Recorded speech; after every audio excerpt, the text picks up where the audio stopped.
Hey guys, what's up? It's Brittany here with the Coffee with MP show, and today we're talking to Michele about how not to be a procrastinator. We're Midwest Performance. We're on a mission to empower women around the world to take action and work hard to make a physical impact in their lives. In this very saturated fitness industry, there's tons of competition, but the opportunities are incredible. We'll cover the most common challenges in the fitness world and invite guests to the show that have learned to overcome them and share their strategies with you. This is the Coffee with MP show. Hey guys, what's up? It's Brittany here, and we are here with the Coffee with MP show with Miss Michele. Michele is a member here at Midwest Performance, and today she's going to talk to us a little bit about how she's been a procrastinator her whole life when it comes to her fitness journey, and she's going to help those procrastinators of you out there and how you guys can get in the gym and stop being a procrastinator too. So with that being said, Michele, why don't you just go ahead and tell me and the audience a little bit about yourself, because honestly, I don't know a lot about you. So I would love to get to know you a little bit more, and I'm sure the ladies at home would too. So go ahead and just give us a little background on you. Sure. I am a single mom of one. I have a 20-year-old daughter. Oh, wow. Okay. And so life was kind of busy being a single mom, and everything came before myself. So that's kind of where I am. I am a system consultant for a company called Ultimate Software. Okay. I put in long hours, anywhere from, I don't have a normal 40-hour work week. I work from home, so I can put anywhere to 60 to 80 hours in a week. So and a lot of sitting. So awesome. It's hard to make the time to make that commitment. Yeah. Okay. So I had no idea. So I think, and it's kind of crazy, and I'm gonna roll back the tape just a little bit, because before we even started this, you were like, what do you want me to talk about? And I'm like, tell the people at home, like, how you get to the gym, like if you have a busy life and stuff like that, which I didn't know any of this. So it's crazy that you work 60 to 80 hours a week and you still make time to get here 3, 4, 5, sometimes times a week. You know, like you're making that commitment to yourself as a single mom, as a working woman who's just like putting in the hours at work, but you're still committing to yourself. So I want to talk about how you found MP, what made you want to come here, what made you stay, and kind of what keeps you motivated and what keeps you going about this place. Sure. So on Facebook is where I found it, where it offered the free week. The thing that really kind of intrigued me was that it was an all-women gym. Growing up, fitness wasn't a part of my routine. My mom was my parents were divorced when I was 5, so my mom was working like 3 jobs. So, you know, we were doing whatever we could to struggle to try to just get through. So I wasn't involved in sports or any of those kind of things. So as I got older, I got into fitness, but I never got into like a gym or a personal trainer. I really didn't know what to do. I'd go in and do the motions, right? Yeah. So I would talk myself out of anything, kept saying I needed to do something, I work long hours, I sit a lot, as putting on the weight, and just hurting and not being able to move, to bend, to do anything. So I'm like, I had to do something. Yeah. So I saw the ad, I said, all right, I'm gonna try it for a week, no harm lost, no money lost, just go in and try, and see what happens. And it's been the best thing that's happened to me. That's awesome. That's awesome. So let's talk a little bit about going back to your childhood and growing up. So your mom was a single mom. So like you kind of saw that journey, having your mom be a single mom and then you being a single mom and seeing her kind of go through the struggles, and then you yourself kind of being like, I don't want that for my child. I don't want that for myself. I want to be able to take care of myself. And I think sometimes that stuff kind of gets lost in translation. Like we get lost. Like you even said it, you're just like, I forgot about me. I forgot, you know, everything was about my child and nothing was about me. And then it was time to make time for myself. You talked about being a procrastinator, and this wasn't a question I gave you beforehand, but I want you to talk about why you think you've been such a procrastinator and kind of some of the procrastination thoughts that you had. Like what were some of the excuses you were making in your head? Because I know that people listening to this are going to have some of those same excuses, and they're going to be able to relate and be like, man, I say that to myself all the time, but if Michele can overcome it, so can I. So what were some of those procrastination thoughts that you were having? So my excuse was I hurt my knee some years back. I fell off a ladder and hyperextended my knee. And I was doing some exercising before, and I threw it out, and so then I was hurting, like I couldn't walk. So that was been my crutch. Oh, my knee, oh, my knee. So that was one thing. The other thing is money. So it's not cheap, right? But when I started thinking about it as like if I gave up my Starbucks for a month, that was almost my membership. Right. So if you want it bad enough for yourself, you'll make it happen. And I just wasn't committed, I guess, enough. And I used everything as an excuse. Oh, I'm too tired because I'm working too many hours. Or a lot of times when my daughter was younger, she was in sports and she was in travel sports. So it was always about her. We were never home. So, and my other, I mean, I could always do it in the morning, but I was never been a morning exerciser. So that was another excuse. So until you stop making any excuse, but then I'm just like, it has to be about me now. It finally has to be about me. And that's not an easy switch to flip. Like, it's not. It takes a long time. It does. And some people think that that stuff just happens overnight, and it doesn't. Like, that thought process doesn't just come overnight, doesn't just manifest overnight. Just like coming to the gym and losing weight doesn't manifest overnight. Like, it is a process, it is a journey, and you have to allow yourself some grace to be like, yeah, I procrastinated for a lot of time of my life, but now I'm doing it. Now I'm putting in the work. Now I'm actually making myself a priority, and that's what matters the most. So with the procrastination, I want to go back to a couple things that you touched on. The first thing was injury, past injury. We have a lot of ladies that come in here who have past injuries, and that's been the same like song and dance, like, oh, I was injured and I'm always just scared to get re-injured, or oh, it was always hurting. But it's like, little do you know, like, you just got to get your body moving, like, you just got to get your muscles strong, and that stuff goes away. Like, that stuff won't hurt you anymore because you're getting stronger. The other thing is like cost. It's like, you have to view this as an investment in yourself. Like, finally you're investing in your health, because guess what? Prescriptions and doctor visits and insulin and all heart pills and all that stuff, and Starbucks costs a lot of money too. But it's about voting with your dollars and where you want to vote with your dollars, and you want to vote with your dollars in your health, investing in your health and wellness.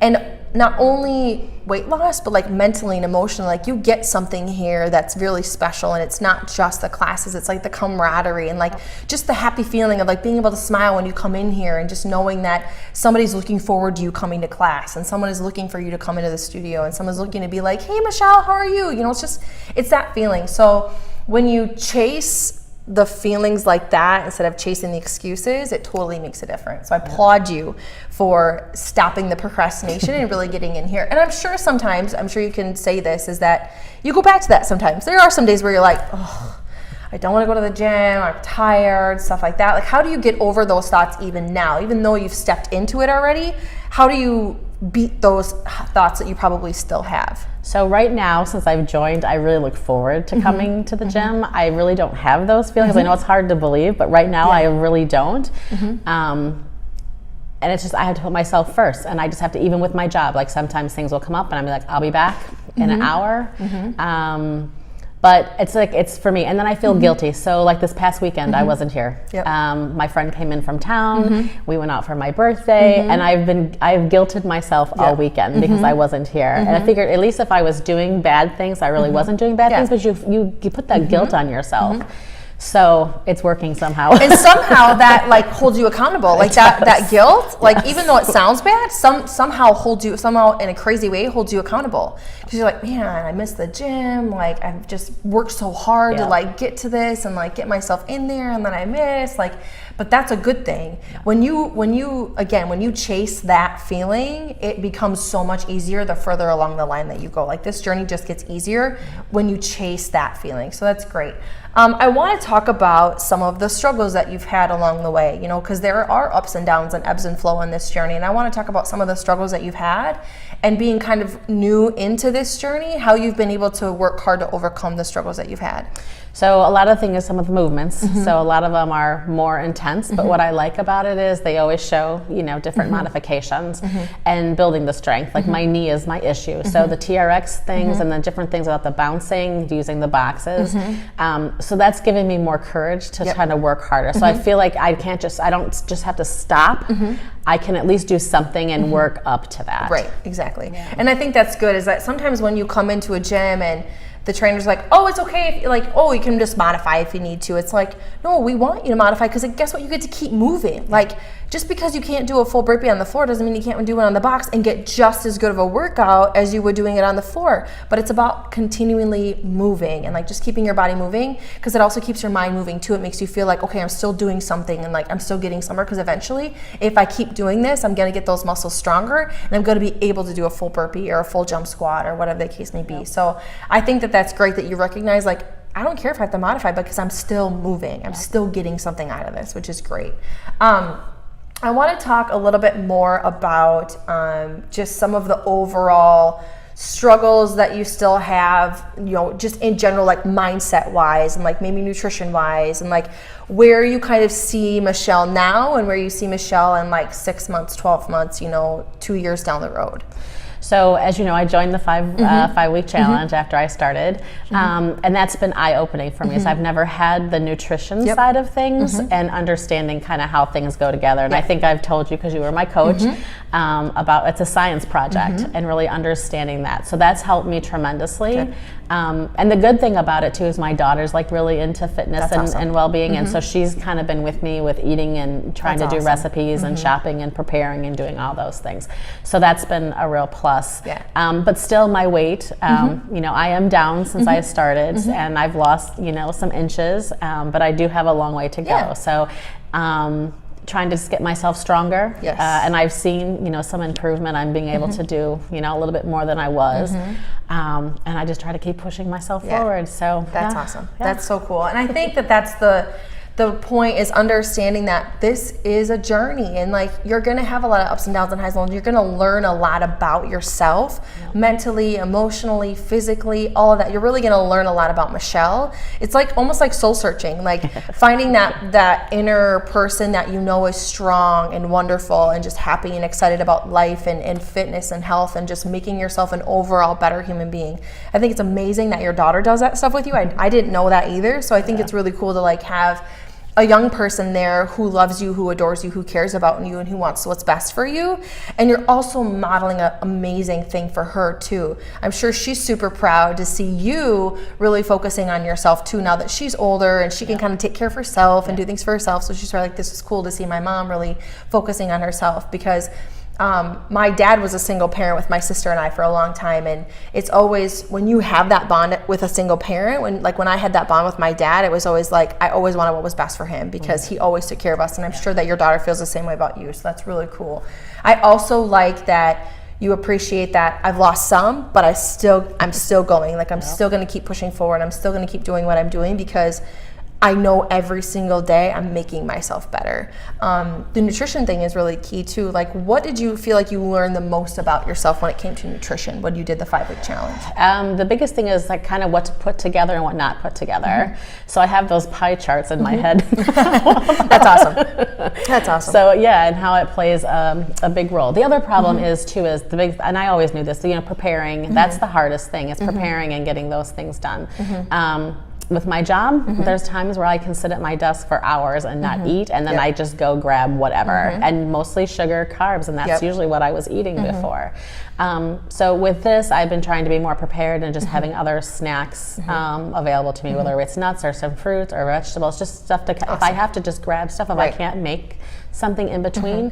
But I've been really trying to do like the preparation and just making things and then having leftovers. So I have that food to go to. That's amazing. Because it's easy to do. It really isn't hard. Right. It's just knowing what to put together and it's like you said, and eating to lose weight. That's another mindset change. That's too. Awesome. I like that. People always say to me, you know, I'm not eating. I'm like, that's the problem. I mean, you have to eat to lose weight, and it just blows your mind. Yeah. But if you do it the right way and put things together, it works. It works. It really works. Isn't that crazy? I love that you said that, because I have a lot of people that come in here that are like, well, I can't lose weight. And I'm like, how often are you eating? Well, maybe like once or twice a day. I'm like, that's your problem. Like, you're not eating enough food. Like, you can't, how do you expect your body is a living, breathing thing that is like a huge, massive, like Hemi engine that needs food, and calories are energy. Like, that's the definition of a calorie, is energy. I always tell people, like, how do you expect your body to be an efficient running machine and to do what you want it to do